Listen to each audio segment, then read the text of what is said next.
Today was the third and last day of the HiPEAC conference.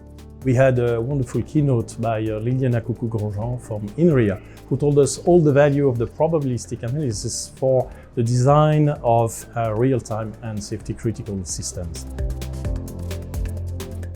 In today's talk, I was actually explaining in the context of hardware and computer architectures why it is important and when it's possible to apply probabilities in order to validate such systems.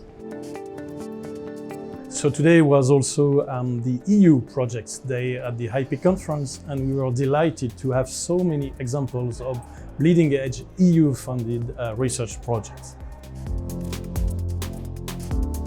For me, HiPEAC, it has been a great opportunity to disseminate, because we were working in European projects, so we can disseminate what we are doing, the outcomes, the goals of the project. So it's very nice to interact with all the community all around Europe.